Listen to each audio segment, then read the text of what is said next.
I tried that and it didn't work, and I tried that and it didn't work, and I tried that and it didn't work, and I tried that and it didn't work. Because you think that trying something for a little while ought to bring you a big return. But life does not work like Apple. Life does not click and it appears. Some stuff takes time. Greatness takes time. It takes time. You got to be prepared to get 1,000 no's to get one yes. The thing you need to win is resilience. You can't just keep trying different stuff, because you can never say something didn't work when you didn't half try. Be resilient. Stick it out. Winter, spring, summer, fall. Resilient. Life is going smoothly, then the bottom falls out. Everything is coming up roses, then the bottom falls out. Everything is working out in his favor, and then the bottom falls out. That life starts going your way finally, then the bottom falls out. You plan your retirement, and now you have to take care of your grandchildren. You plan for life to work a certain way, and then the bottom falls out. You're looking for this, and God sends that.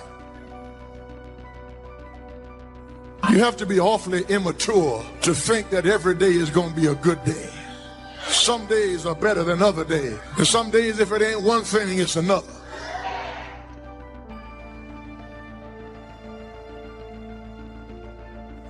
What would you do if you knew you could fail, but understood that that failure could be a real blessing in your life? Now, that's a good question. Because I think we don't reach our possibilities, not because the door isn't open, but because we stop before we get to the door.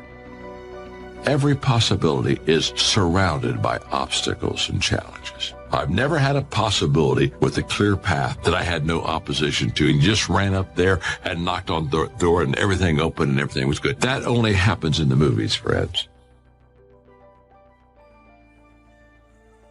Resilience. Resilience, the ability to return to the original form after being bent or being compressed. That's the dictionary's definition of resilience. The ability to readily recover from illness or depression. Resilience, being able to withstand setback, financial crisis, loss of loved ones, loss of enterprise, and loss of health. How would you ever handle it if you lost everything you had today? What would it take for you to pull yourself up and start all over again? How resilient are you? Could you learn from all your disappointments and start all over again? What would it take? It would take a lot of positive self-talk to muster up the energy to begin again. It would take a lot of concentration to block out the noise and the clutter and the negative voices of others around you. It would also take what? A lot of self-reliance. Your future success has everything to do with you. What's happened has happened. You would need to get on with your life and begin again. It would take a lot of faith and trust in God to move ahead. It would take a lot of self-appreciation, knowing that you have the skills and the talent and the strength to do it one more time. Resilience, the ability to bounce back from adversity, no matter how large or how small.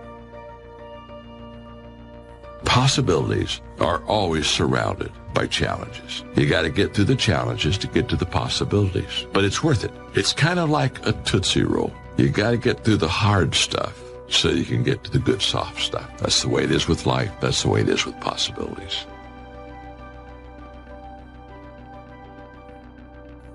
What's the use of always keeping thinking of the past? Each must have his tribulation, water with his wine. Life, it ain't no celebration. Trouble, I've had mine, but today is fine. It's today that I'm living, not a month ago, having, losing, taking, giving, as time wills it so. Yesterday, a cloud of sorrow fell across the way. It may rain again tomorrow. It may rain, but say, ain't it fine today? If a cloud of sorrow comes over here, ain't it fine today? Living in the moment, getting everything we can out of where we are in the moment where we are right now. The other thing is willingness to let people and things go. You want to live a life of fulfillment. You've got to be willing to let certain people go in your life. When they're no longer good for you, just let them go. Just to hold on tenaciously really doesn't make really good sense, all right? Just many times we do it because we don't realize that we might desire it, but we don't need it. Face the truth about life and deal with it. Whatever happens to you, use everything for your upliftment, learning, and growth.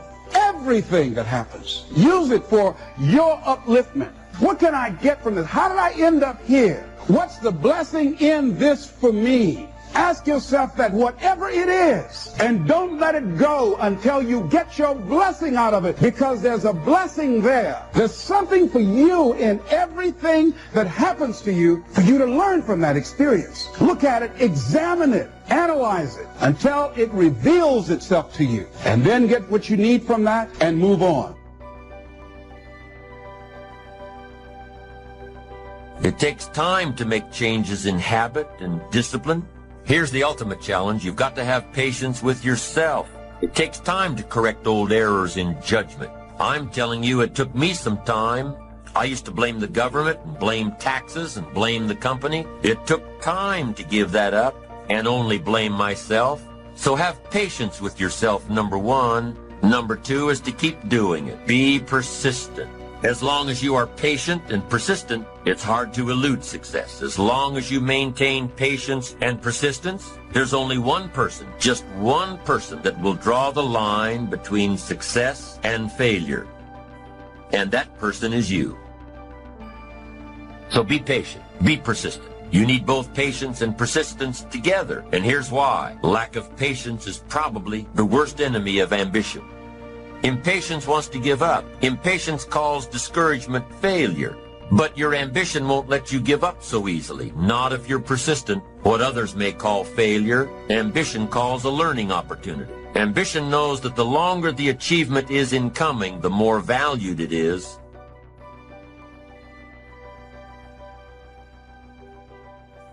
Oh, please, listen to yourself. You know the feelings. If you start listening to the feelings in your heart, and I'm doing it now more every day, I find that my feelings, I can trust them. And I say to you that as you look toward the future, you look at life on a daily basis. If you've heard something within yourself that you know that what you're doing now doesn't fit for you, it doesn't work for you, it's not giving you what you want, and there's something else that you want to do, don't allow that inner doubt in you to talk you out of it, to tell you why you're not good enough. You ignore that inner voice and all of the external voices. Don't judge the possibilities for what you can do based upon the circumstances, because the circumstances won't determine who you are. Don't determine what you're able to do based upon your resources. Don't determine what's possible for you based upon where your life is right now. Where your life is right now is not you. That's just what it is right now. But the possibilities for you are unlimited. It's unlimited if you're coming back from adversity and devastation. It's unlimited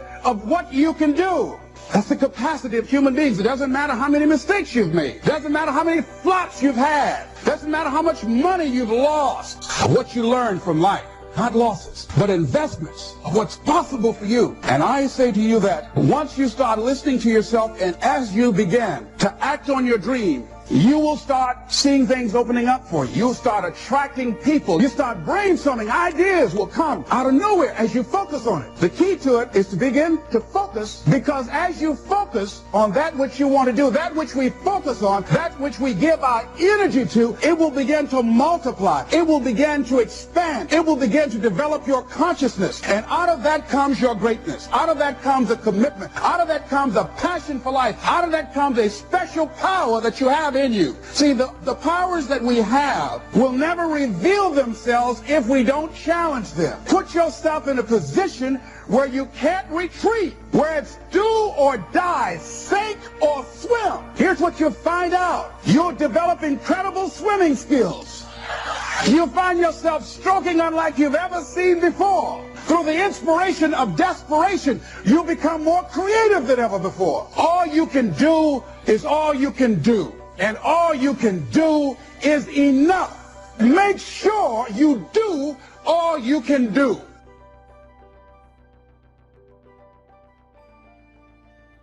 Knowing when an opportunity is right and when more preparation is needed. Be patient in knowing the difference between when the opportunity is right and when more work needs to be done. Remain alert, even if opportunity doesn't come right away. Keep looking. Be patient. Keep preparing for opportunities, even if there's a delay. Even if things aren't going just the way you think they should. Keep your disappointments at bay. Be prepared. Always be prepared. Don't let impatience allow you to give up. Take the little setbacks in stride. Don't let small disappointments discourage you. Don't let the little successes delude you. Avoid the emotional roller coaster that will always disrupt your plan.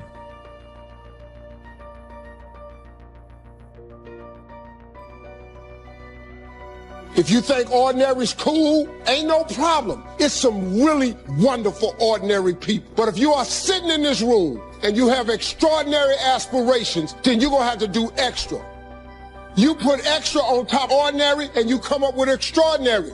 It's no other way. But here's the fact. All of you have extraordinary capabilities. All of you. You have to decide if you are willing to do the things to put you in that category. Rich people don't sleep 8 hours a day. That's a third of your life. He who loves to sleep and the folding of hands, poverty will set upon you like a thief in the night.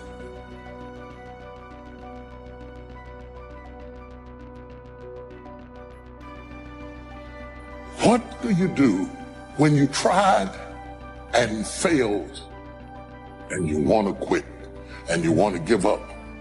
Because trying again means hurting again, means risking again, means believing again, means hoping again.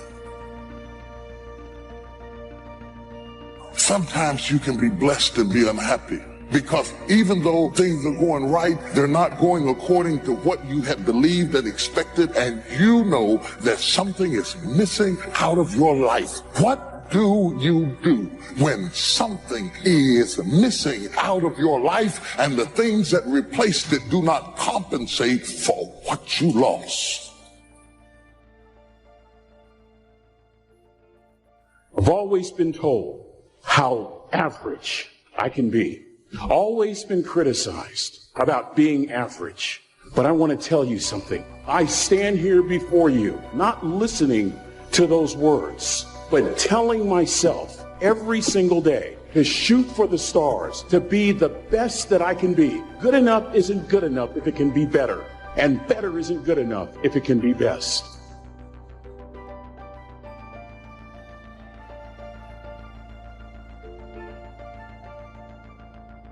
Other than death, all failure is psychological. Other than death, all failure is psychological. Think about that.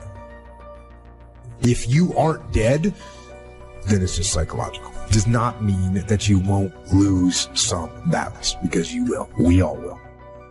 But it does mean that as long as you don't surrender, as long as you don't give up, as long as you don't quit, then you haven't failed. It just means you've made a temporary tactical retreat, a brief withdrawal.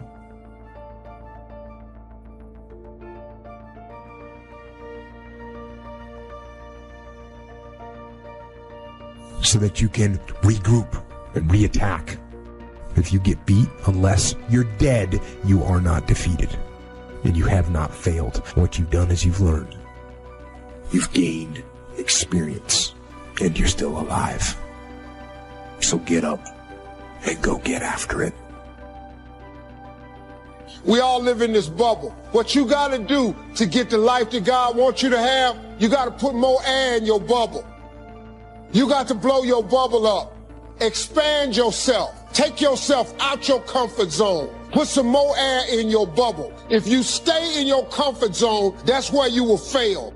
You will fail in your comfort zone. Success is not a comfortable procedure. It is a very uncomfortable thing to attempt. So you got to get comfortable being uncomfortable if you ever want to be successful. This thing called life. You just don't know what the next moment will bring. But here's what I do know, and I want you to know. You have comeback power. When something happens to you, don't buy into what has happened to you. Buy into, I'm getting up out of here. I'm going to change this situation. This does not work for me, and I don't have the luxury of being depressed and angry. I need to clear my head. This is no time to do something stupid, like hurt yourself. No, no, no, no.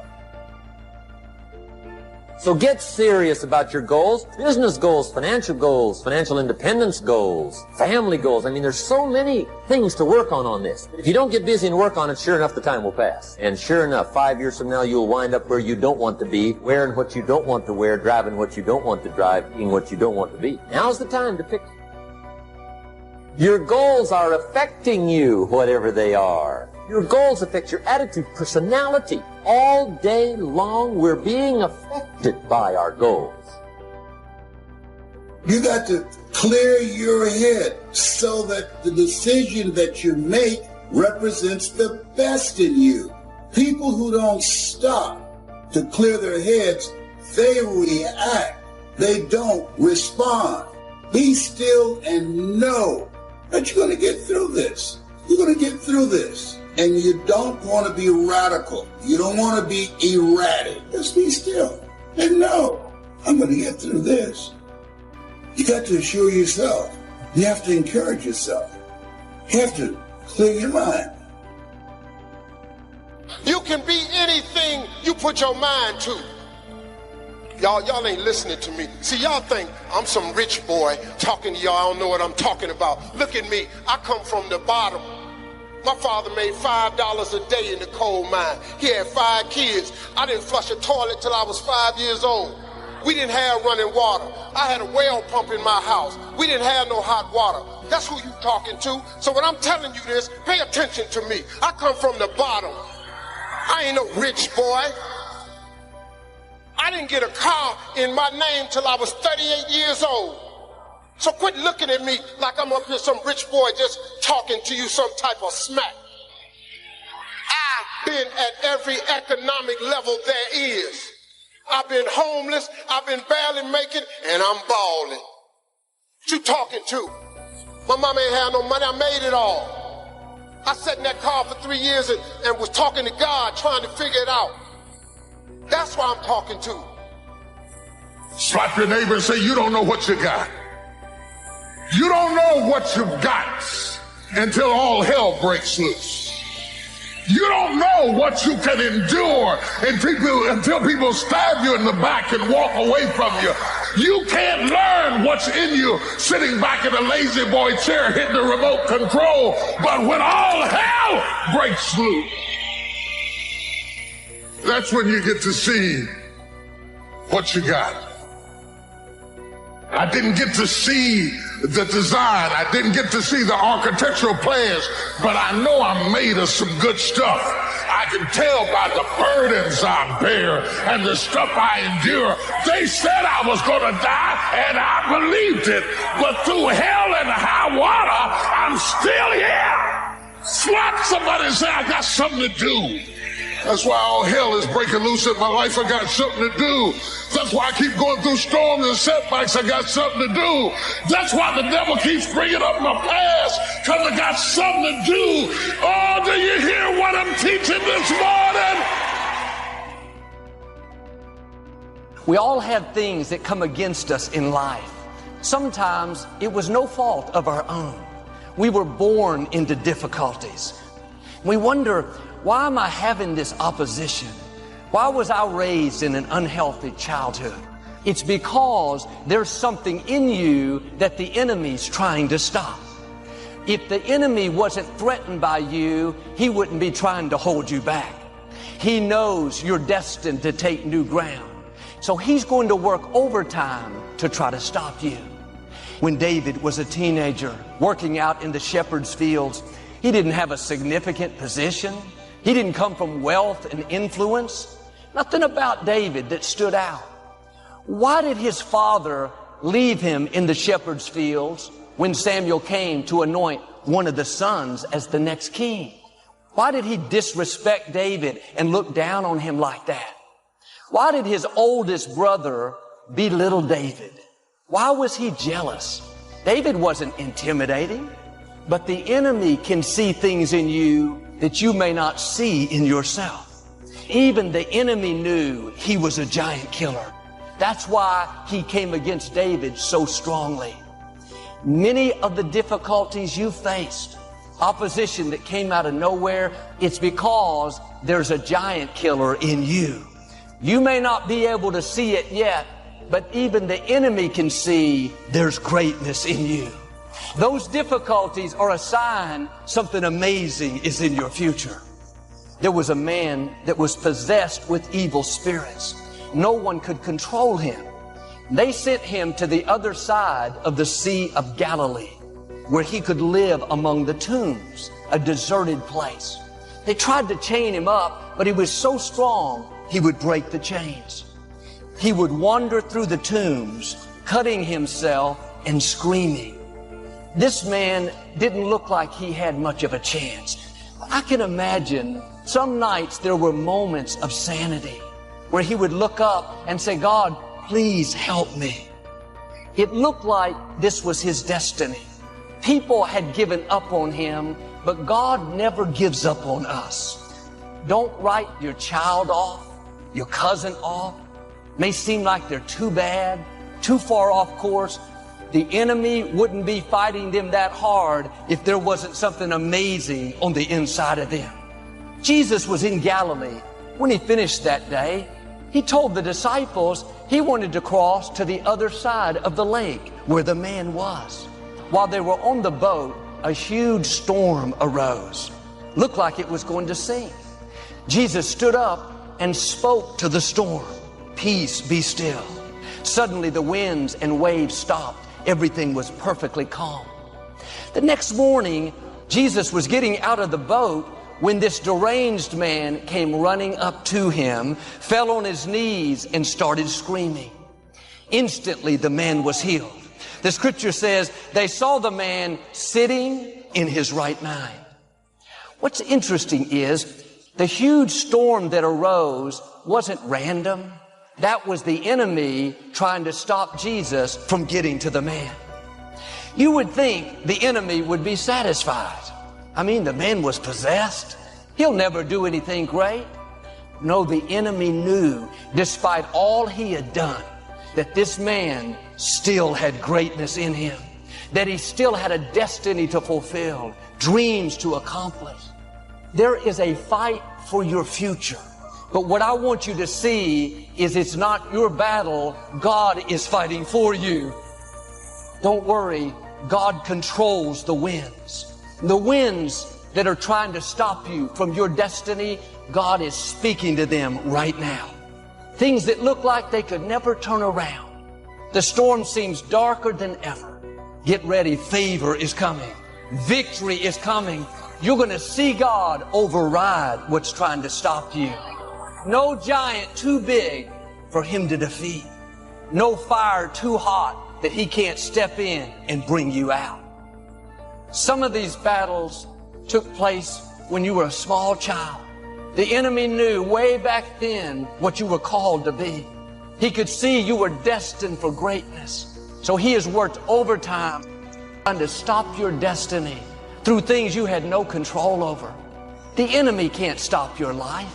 David said in Psalm 30, Lord, I praise you, for you refuse to let my enemies triumph over me.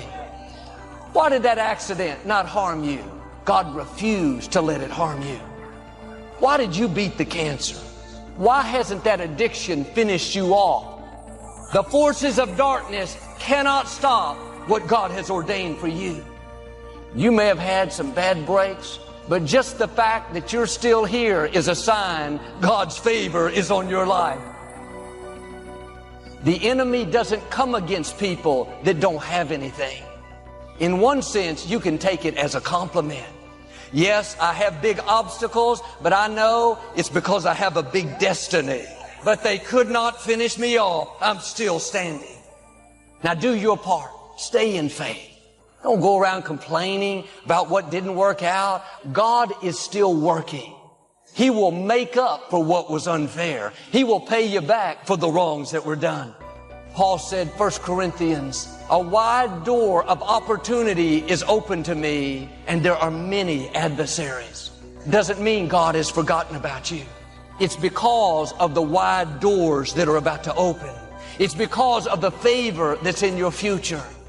You tried to set a new standard, but opposition came out of the woodwork, things that you've never faced. When the enemy sees you start to make progress, he'll send the storm. The storms cannot stop our God. It's a sign promotion is coming. The storm is a sign you're about to see things change in your favor. No bad break has canceled God's plan for your life. No disappointment, no person. The reason it's not fair is because there's something in you the enemy doesn't want out. An anointing, a favor that he doesn't want you to see. The good news, he doesn't have the final say. Now get ready to step into your greatness. Now quit being discouraged by what's against you. If you weren't a threat, the enemy wouldn't be bothering you. What's come against you may be bigger, stronger. Don't worry, the Most High God is fighting for you. Now believe and declare every storm that you're facing is beginning to dissipate. The greatness in you is about to come out. New levels of favor, healing, breakthroughs, the fullness of your destiny.